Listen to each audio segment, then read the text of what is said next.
네, 조국 대리시험 세 번째 주제입니다.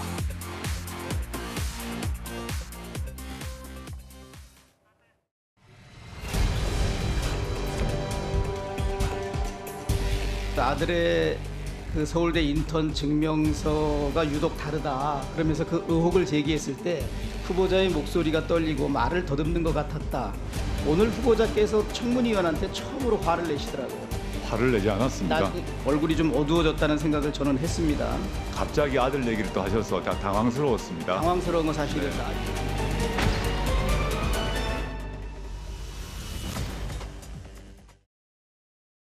네, 입시 비리 사건과 관련해서 어제 조국 전 장관 부부에 대한 재판이 있었습니다. 그런데 어제 이제 법원에서 이런 게 공개가 된 거예요. 조국 전 장관 아들이 가족 채팅방에서 오고 갔던 대화랍니다. 아들이 아빠 한국 기준 화요일에 10시 30분 정도의 시간 되나요? 조지 워싱턴 대학교 대리시험 그거예요. 조국 전 장관이 화요일 그 시간에 내가 대기할게. 어머니인 정경심 교수 그래 나도. 이후 시험 시간이 다가오자 정 교수 엄마 컴퓨터 앞에 앉았다 준비 완료됐어. 그때 조국 전 장관 이메일 보내라. 이렇게 가족 채팅방에서 오고 갔던 대화가 어제 법정에서 공개가 됐습니다. 네. 결국 아들 조모 씨는 이 시험에서 저렇게 대리 시험을 쳐서 90점을 맞았다고 해요. 어떻습니까, 서정호 변호사? 이게 뭐 다시 이렇게 좀 논란이 되고 있는 이유는 뭡니까? 어제 법정에서 공개가 된 겁니까, 저게? 법정에서 이게 증거가 공개됐고요. 예. 법적으로 보면 이게 미국 사람이 서울대학에 유학 오가지고 저렇게 부정한 행위를 했다. 그래도 이게 처벌됩니다. 그게 속지주의입니다. 네. 근데 반대로 우리나라 사람이 미국에 유학 가서 저런 짓을 해도 그것도 이게 처벌됩니다. 이건 속인주의예요. 둘 다 처벌되는데 저는 이게 중대한 범죄인 게 왜냐하면 이게 피해자가 있다는 거예요. 만약에 부정한 행위로 시험을 제가 90점 맞았다. 다 대학은 이게 상대평가가 많아요. 그러면 이게 A, B, C 등급 받을 때 부정하게 조국 아들이 만약에 B 등급을 받았다. 그러면 이게 피해본 학생이 있잖아요. 미국은 우리나라도 엄격하지만 미국은 컨닝이나 이게 부정해 바로 퇴학입니다. 아하. 이 국제망신이에요. 국제망신. 저는 이게 단순하게 아빠 찬스가 아니고 피해자를 양산하는 정말 이게 부도덕한 행위고 이거는 조지 워싱턴 대학의 시험 채점 업무를 방해한 업무방해 행위가 되는 거예요. 네. 조국 전 장관은 아들이 학교 폭력을 당해서 후유증을 겪었고 그래서 돌봐줄 필요성이 있었다 이렇게 강조를 했습니다. 네, 아들 조모 씨 2011년에 학교 폭력을 당했다고 하는데요. 그런 행위에 대한 열패감이 평생 가서 여러 가지 케어의 필요성이 있었다 이렇게 답을 했는데 최진봉 교수님 사실 근데 2011년에 있었던 학폭과 2016년 대리시험 상관관계를 찾기가 쉽지 않습니다. 그러니까 일단 저는 이제 그 법원에서 공개됐다는 내용들이 실제적으로 정말 대리 시험이나 시험을 보는데 도움을 줬는지 이거는 제가 확정적으로 얘기하고 싶지 않고요. 그건 잘 모르겠고요. 만약 그랬다면 잘못됐죠, 그거는. 그러니까 어떤 네. 형태로든 그 학생이나 아니면 아들이든 자녀든 뭐 아니면 친구든 누구든 그 사람이 시험을 보는데 어떤 도움을 주는 것 자체는 그건 잘못된 거예요. 예. 어떤 이유로도 그건 정당화될 수는 정당화될 수 없다고 보고요. 예. 네. 그러니까 다만 저게 이제 저는 잘 모르니까 어떤 내용의 이메일이 오갔는지 정말 저게 지금 말씀하신 것처럼 시험에 직접적으로 개입한 건지 하는 부분은 제가 여기서 단정적으로 말씀드릴 수 있는 상황은 아닌 것 같고 다만 누구든 어떤 상황에서든 시험을 보는데 다른 사람한테 도움을 주는 행위 자체는 그건 어떤 이유로도 정당화될 수 없는 행위라고 생각합니다. 네, 최병욱 평론가. 글쎄 뭐 저게 이제 단체 카톡방, 가족 채팅방 이런 데 올라온 글이잖아요. 네. 그런데 저 내용을 보면 뭐 사실관계는 저는 뭐 명확하다고 보고요.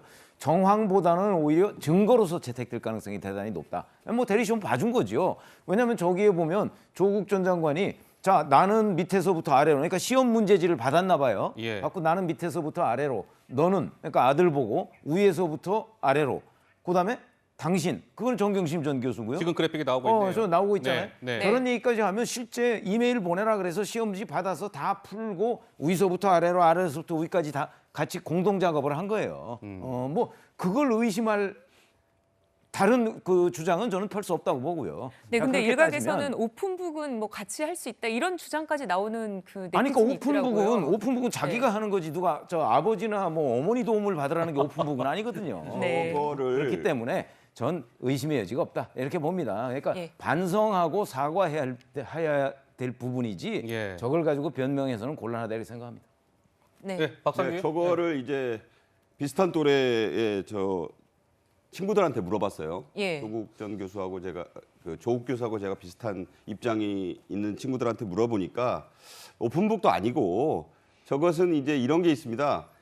저 자체가 만약에 교수한테 물어보니까 저 자체가 0점 처리를 넘어서서 아까 뭐 서정욱 변호사 얘기했지만 입시 방해를 떠나서 이건 퇴학입니다.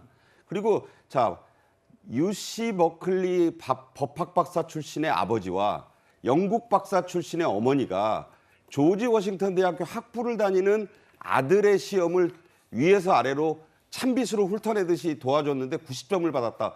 오히려 10점은 더 어디서 날아간 거 아니야라는 그런 그 댓글이 돌아다니고 있다는 점을 20대 청년들 MZ 세대는 상당히 조롱하면서 저 사태를 바라보고 있다. 공정과 이 엄격한 시험의 부정에 가장 혐오하는 세력이 2030 아니겠습니까? 네. 그런 점에서 볼 때 저것은 변명보다는 아까 증거로 설득된다는 말씀하셨는데 깨끗이 사과하고 재판부의 이해를 구해야 되는 사항이 아닌가 싶어요. 네. 자, 어제 법정에서요. 그동안 공개되지 않았던 또 하나의 내용이 공개가 됐는데 네.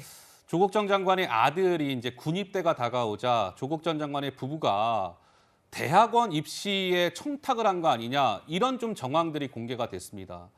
결국 그래서 뭐 서울대, 연대, 대학원 떨어졌다가 결국에는 어떤 청탁 등의 뭐 이런 행위로 인해서 조국 전 장관의 아들이 연세대학교 대학원에 합격을 했고 군입대가 미뤄졌다는 건데 최병욱 평론가 좀 설명 좀 해주세요. 저거 처음 공개된 내용인 것 같은데요. 그렇죠. 아니 아들이 네. 조지 워싱턴 대학을 졸업을 하니까 졸업하면 이제 더 이상 입영 연기가 안 되잖아요.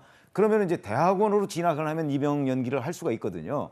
그래서 서울대, 연세대 등의 이제 대학원 진학을 하려고 원서를 넣었는데 떨어졌단 말이죠, 연속으로. 그러니까 이제 군대를 가야 할 상황이 된 거예요. 그러니까 아버지인 이제 조국 전 장관은 그 당시에 민정수석이었어요. 그래갖고 이제 서울대 교수한테 전화를 해서 우리 아들이 서울대 대학원에 이렇게 원서를 넣을 것이다. 미리 청탁을 하려고 시도를 했죠. 예. 그런데 그 해당 전화를 받은 교수가 사실은 그 전형위원회에서 자기가 기피를 해버렸어요. 전형위원회 안 하겠다 이러는 바람에 이제 실패를 한 것이고 어허. 어머니는 이제 바로 서울대 그 신모 교수라는 사람을 찾아가서 우리 아들이 연세대하고 고려대에 좀 넣으려고 하니까 전화를 좀 해달라 이렇게 얘기를 한 거예요. 네. 그래서 그 전화를 해줬을 거예요. 해줬는데 실제 연세대학교에 넣었잖아요. 근데 연세대학교에 부정한 방법으로 입학을 했는지 여부는 당시 관련 자료가 없어요. 아하. 그 바람에 확인은 안 된. 그러나 예. 그런 시도한 상황은 지금 법정에서 충분히 드러난 겁니다. 그럼 조 장관 아들이 결국 지금 군대를 갔습니까? 그래서 원래 네. 작년 말까지 이제 연기를 해놨다 이랬는데 예. 올해 군대를 간 것으로 그렇게 알려져 군대 있습니다. 가 그래서 있군요. 군대를 네. 갔군요. 네. 알겠습니다. 그런데 이런 가운데 어제 재판에서 또 정경심 전 교수 건강 문제를 호소했다고 합니다. 현재 복역 중인데요. 건강상 이유로 형 집행정지 신청을 했지만 검찰에서 기각돼서 수감 상태로 재판을 받고 있습니다. 이와 관련해서 고민정 민주당 최고위원 이런 얘기를 했습니다. 입원을 하고 정밀 검사를 해야 구체적인 치료 계획과 수술 계획이 나오는 거 아니겠습니까? 첫 번째 보시면 빠른 시간 안에 수술적인 치료 요할 것으로 판단됩니다라고 적혀 있고요. 두 번째에 있는 진단서에도 외래보다는 입원 치료를 우선적으로 고려해야 할 것으로 사료됨이라고 적혀 있습니다. 후유 장애 발생 가능성이 있는 상태로 적극적인 재활 치료가 필요함. 얼만큼 더 구체적인 내용이 있어야 이 아픈 사람에 대한 치료를 또 인간의 존엄성을 지켜줄 것인지 궁금하고요. 윤석열 정부, 잔인한 정부가 아니기를 지금 이 순간에도 바라겠습니다. 네, 그런데 이렇게 보면요. 계속해서 민주당 쪽에서는 또 그러니까요. 유독 정경심 교수에 대해서 형 집행정지 얘기가 나오고 있습니다. 최진봉 교수님, 네. 이유가 뭘까요? 그러니까 저는 지금 이제 권민정 의원이 여러 가지 얘기들 했지 않습니까? 의사의 소견서도 얘기했고 했으니까 저는 이게 논란이 많이 되고 있잖아요. 이게 그냥 정경심 교수 여서가의 문제가 아니라 정말로 정말 권민정 의원이 얘기한 것처럼 몸이 아프고 치료를 받아야 되고 수술을 받아야 되는 상황이라면 당연히 저는 나와야 된다고 생각해요. 그래서 시비가 많으니 원포인트로 짧게라도 정말 전문가의 진단을 받을 수 있는 기회를 갖고 나서 이 이슈를 더 이상 논란이 되지 않도록 만드는 것도 필요한 상황이 아닌가 하는 생각이 듭니다. 네. 지금 이거는 의료진이 판단하는데요. 제가 알기로 정경심 교수보다 훨씬 더 심한 사람들도 못 놓은 사람 많습니다. 네, 알겠습니다. 자, 어쨌든 민주당에서는 그래서 이제 김건희 여사의 여러 가지 의혹들에 대해서 뭐 국정조사, 더 나아가서 특별검사, 특검까지 하자 이렇게 좀 응수를 하고 있는 모양새입니다. 정치권이 당분간 여러 가지 이슈 때문에 좀 시끄럽게 돌아갈 것 같습니다.